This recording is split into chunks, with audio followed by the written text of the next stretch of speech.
rocking. I try to let a few doors walk, but if that freezer runs low, I gotta stock it. These scrub bucks got no mask, darn sure no drop times, but this chili has deer burger in it tonight. Where did this podcast go? Straight to hell. Yeah, speaking of hell, check out East Coast Bowhunting Podcast. We keep it real on East Coast. First of all, I'm addicted to the show. I like that. That's cool. Okay. Whole hunt, you live it, you breathe it. It's a whole different world. This East Coast has a little bit more of an edge and a grind to it. It's fantastic. You guys are fucking awesome.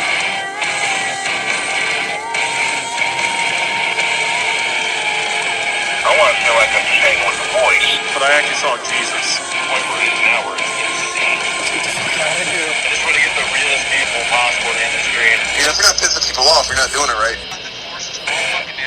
Welcome back to the East Coast Bowhunting Podcast. We are here in Mohegan Sun Casino at the 2019 Connecticut Outdoor Expo. And we are brought to you by Shabin Brewing, 100 Demons, Ethics Archery. Use promo code EastCoast10, Trev's Euros, Nor'easter Game Calls. Look out for our ECB Blood Series Turkey Pot Call. Wild Edge Inc., the leader in mobile hunting. We are presented by Working Class Bowhunter, not just a podcast, but the brand in the hunting industry. And today we're joined by the owner of CT Outdoor Expo, Daniel Kenny. Welcome, Danny. How you doing? Thanks for having me. Yeah, so far going great. Good show, right? Yeah. It's definitely putting Connecticut on the map, and we love and encourage everything you're doing. It's pretty cool how we kind of hooked up through social media. I just love the fact that you're putting a stamp in Connecticut. Oh, awesome, man. Yeah, I know. Social media is so powerful, and I started seeing this East Coast bow, and I was like, what's the bow? What? Then I started seeing D-Rock, and I was like, who's D-Rock? And I was like, Trevor. So hey, I'm game, man. I started checking into it, and you guys are rocking it, man. Thanks, man. We appreciate that. Absolutely. So let's cut into it, man. Tell us who you are, where you're from, and where we can find you. All right, well, Dan Kenny. I live in Massachusetts, in Leicester, right outside of Worcester.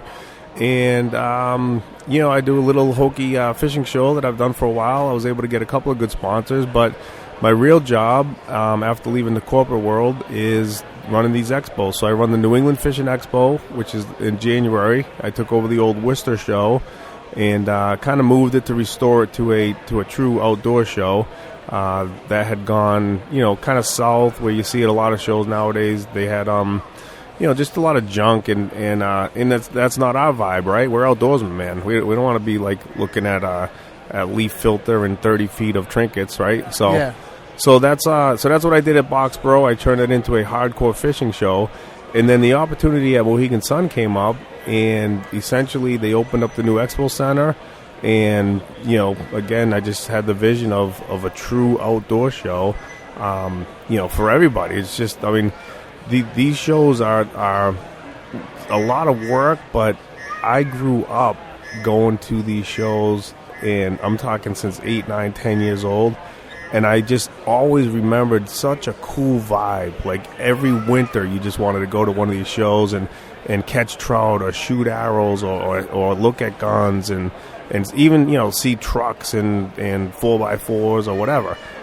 So I've always tried to just keep that in the back of my mind as my whole upbringing and what I perceive as a good show, and that's kind of how I have my vendors signed, frankly, is just to, if an outdoorsman is going to look at a booth or a company and say they don't belong here, then they don't belong here. Right.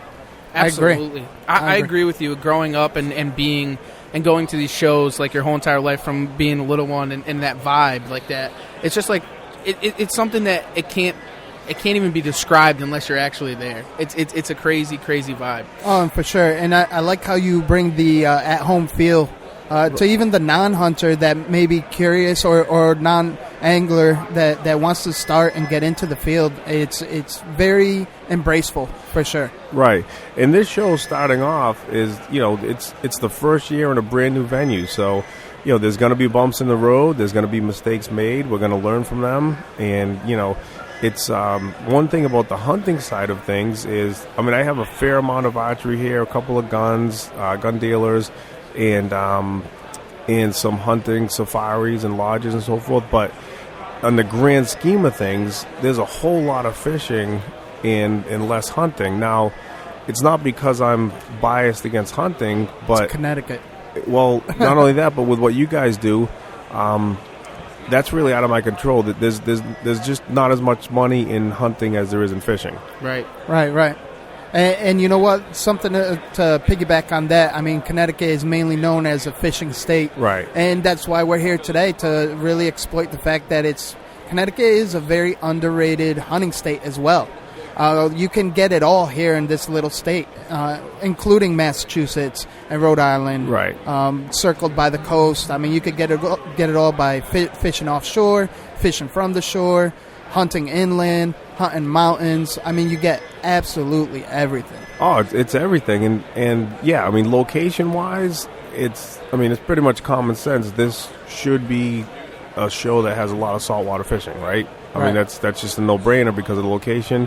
Then you get a lot of the freshwater guys too walking around, but we all hunt too. So that's kind of the good thing, is that most everyone I know, you can be a hardcore angler like myself. Like, I travel around everywhere I can. I'm always chasing. I grew up a bass fisherman, but cool. Fresh salt, it doesn't matter.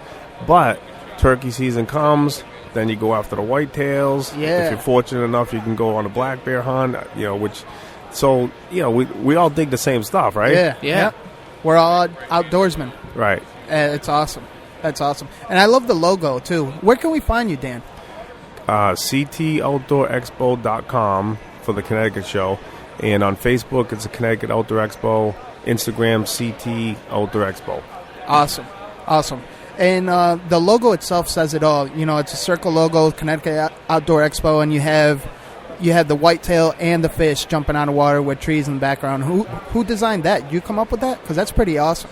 Yeah, I mean, it's a play off of my, in this this show is different than the New England Fishing Expo. So the New England Fishing Expo has a striped bass and a freshwater bass because it's pretty much a fishing show. Yeah. Again, I have a few lodges there, a couple of hunting outfits, but it's primarily a fishing show. So for this one, I wanted to show, obviously, the deer and the fish and be inclusive, and also have a little eagle up in the sky, a little mountain scene. So, just to kind of get everybody on board with, whether you're just camping, although this is not an RV show, but you could be someone who just hikes or camps and come here and get something for yourself. You don't necessarily have to be a hunter. So it opens up the audience a little bit more to people that just enjoy the outdoors, whatever that may be. That's really cool. Do you think, I don't know how your realm works as far as putting on shows and stuff, do you think in the future we might see a little touch of your side of things, New England Outdoor Expo, in the Harrisburg show, you think? Well, man, my goodness, Harrisburg, just coming off of Harrisburg, and I've been there before, I've worked there for a couple of companies in the past. First of all, that's the granddaddy of all shows, and especially since NRA bought them, regardless of your political views, they restored that show to what it should be. So, they went through a little bit of a blip. Yeah, they did. Yeah. But to be mentioned in a sentence, you're talking. To me, there's like Harrisburg, and then there's all the other shows in the country. Right.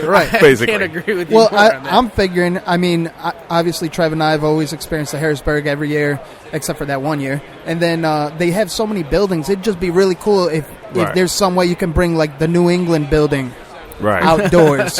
It'd be pretty cool to see. Yeah, no, that'd be. That's an interesting take on it. Is kind of get together a New England cluster, so to speak, and take a section. Didn't even dawn on me that until you mentioned it just now. Never even thought about that. I'm full of ideas, Dan. The go. more you get to know me, the more you're going to find out. It's like, wow, this guy kind of is really cool. Yeah, yeah. So what you mentioned that you kind of found us on social and stuff. What do you think about us now and our mission? Oh, I love it. Anything, people that know me, as far as taking over the Worcester show, then expanded into the New England Fishing Expo, now coming to Connecticut, doing it here. I also am going to take over the New Hampshire market because that state needs a really good show. Yes, I agree. And through no fault of anyone really, they have fallen on tough times up in New Hampshire. So, my mission is just to restore good quality shows that people can have an enjoyable time in 3 different markets. I'm not going to go anywhere else, man. That's a ton of work. So there's no need to go to Rhode Island. There's no need, no offense to the other New England states, but 3's enough on my plate. I'm hoping to make 3 rocking shows, 1 in January, 1 in February, 1 in March.